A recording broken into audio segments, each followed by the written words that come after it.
Hello! Today I've been asked to make some hexagonal planting pots. So I've got a bit of wood left over here. This is from when I was doing the raised bed planter that you've seen previously. So I'm going to be making some hexagonal planters. Now what I've got here to work with is I've got a single 3 metre length of 2 by 5 inch exterior treated wood. So I want to make the entire planter out of this one 3 metre section. So in order to do it, what I'm going to do is I'm going to have this in 2 layers, 5 inches deep each, so it'll be 10 inches deep total. So I'm going to need 12 equal sections out of this. So all I've done is I've gone through with the tape measure and I've marked out sections at every 25 centimetres all along this. I'm now going to cut those on the mitre saw here, break up the sections, and then once we've done that we'll then get them all cut in to the right shape for making the pot. So let's get started.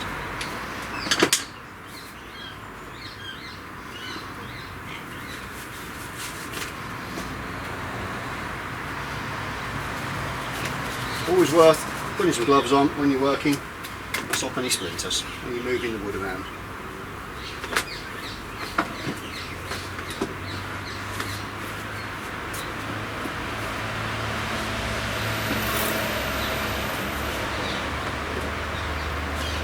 A couple of little chocks onto there just to get in to the right height.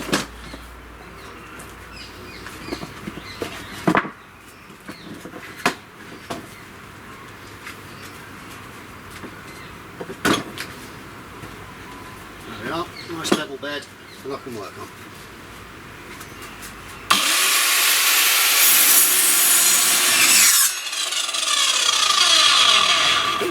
Not quite fair.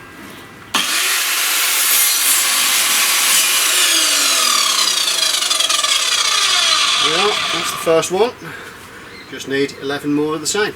So I'll come back in a second once those are cut.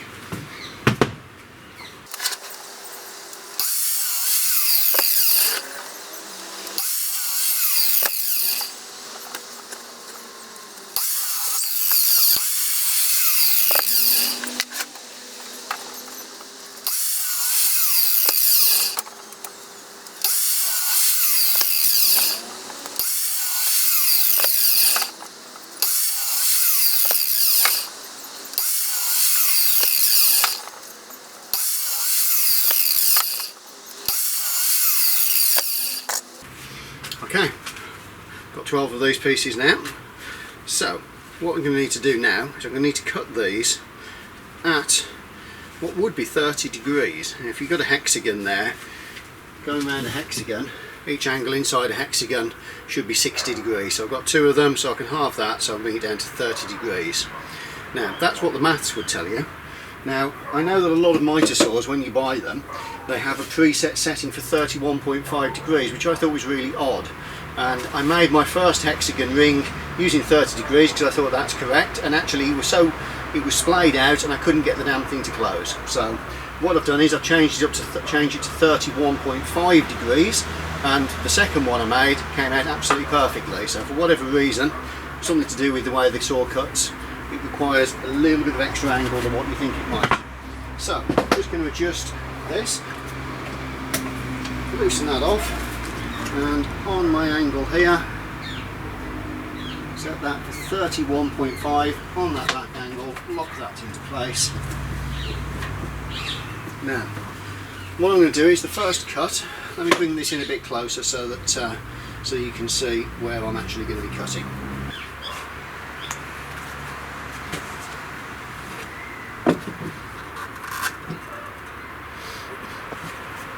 Okay, so I've set this back up here now. You can see the laser line here, this is where it's going to cut, and you can see it's going to cut in here. Now what I want to do is I want to make the first cut, and I want to go as close to this edge as I possibly can, and once we've got this done then we'll get this get it all trimmed and shaped there. So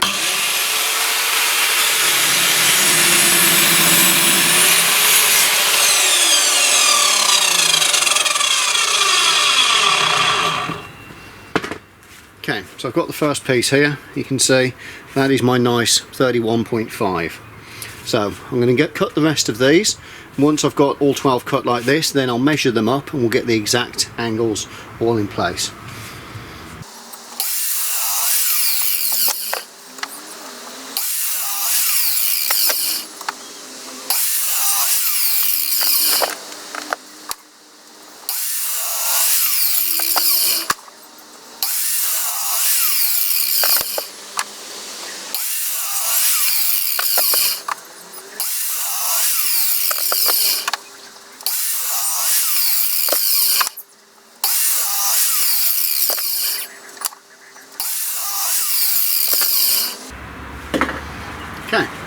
So now I've got 12 of these cut, and you see I've got a nice one angle.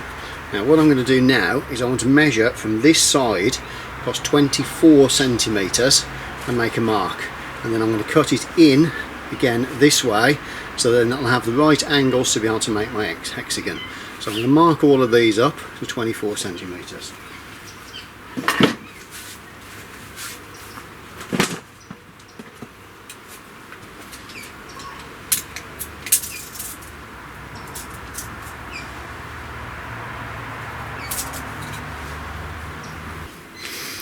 Right, so I've now got all these marked up. You can see I've now got my nice marker here.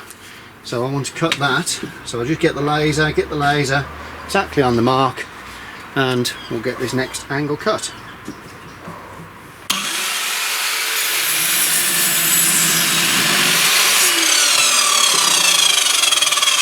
Okay, so there you can see I've got that. If I grab one of the other pieces, you can see that they will fit nice and flush there, and this will be able to make the hexagon. So I'm just going to make another 11 of these.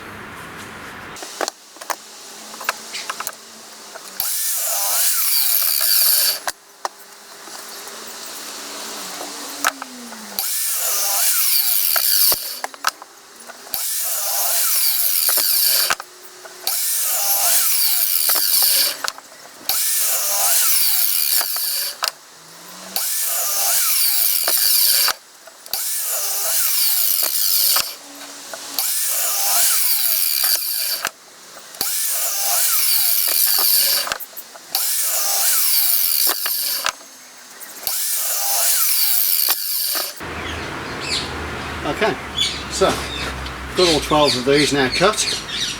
Now you can see how they sit together.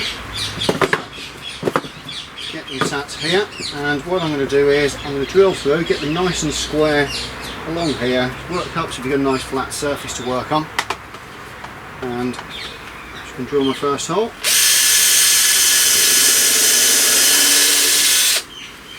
I opened up a little bit there, but it will close up as soon as we get screw in there.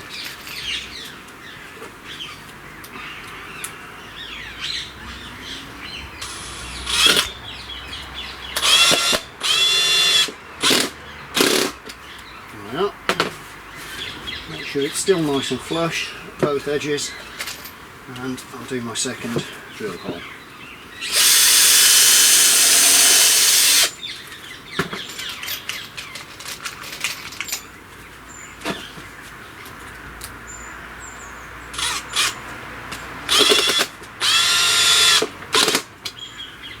There we are. So now we'll just keep going round, adding more, going round in a complete circle. So let's get that done.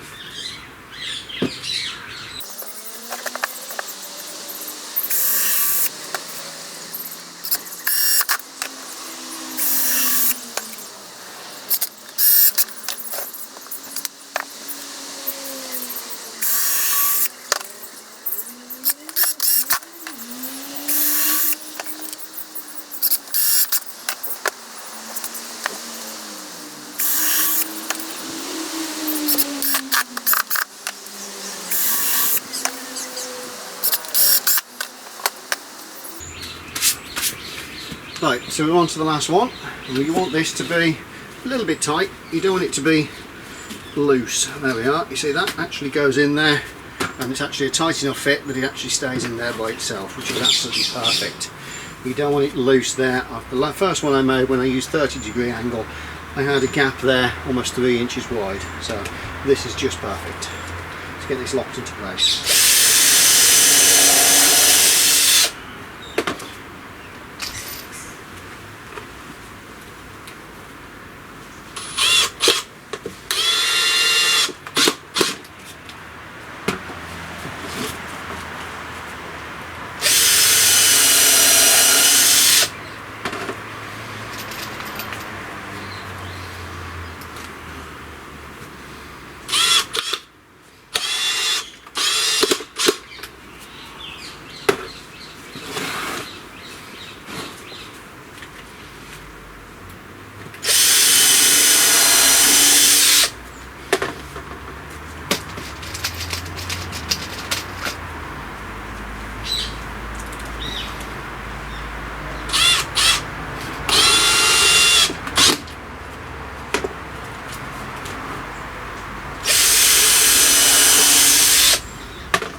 have it. There's our first hexagonal ring.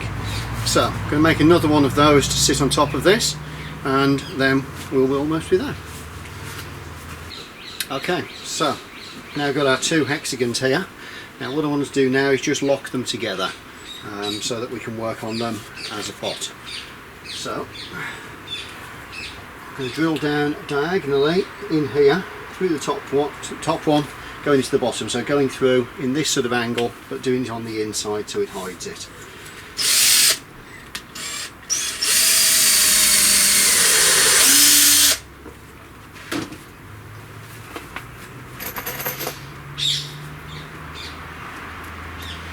And lock it in with a nice long screw.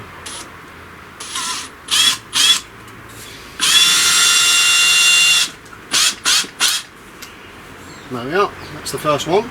Just going to put two others in there, spreading them around, and that will be locked together nicely. Okay, so this is all now fixed together, all nice and tidy and clean inside. Now, in this particular one, my partner is looking to be changing what she's growing in them on a regular basis. So actually I'm just going to be having these lift-outable grow bags which will sit inside, fold those down nice and neatly, and then she can lift them out whenever she wants and change them. But if we wanted to, we could very easily just put some boards across the bottom there to finish them off. But I'm going to get a couple of these and scatter them around the garden, and she can put her fruit trees in them. So, thank you very much for watching.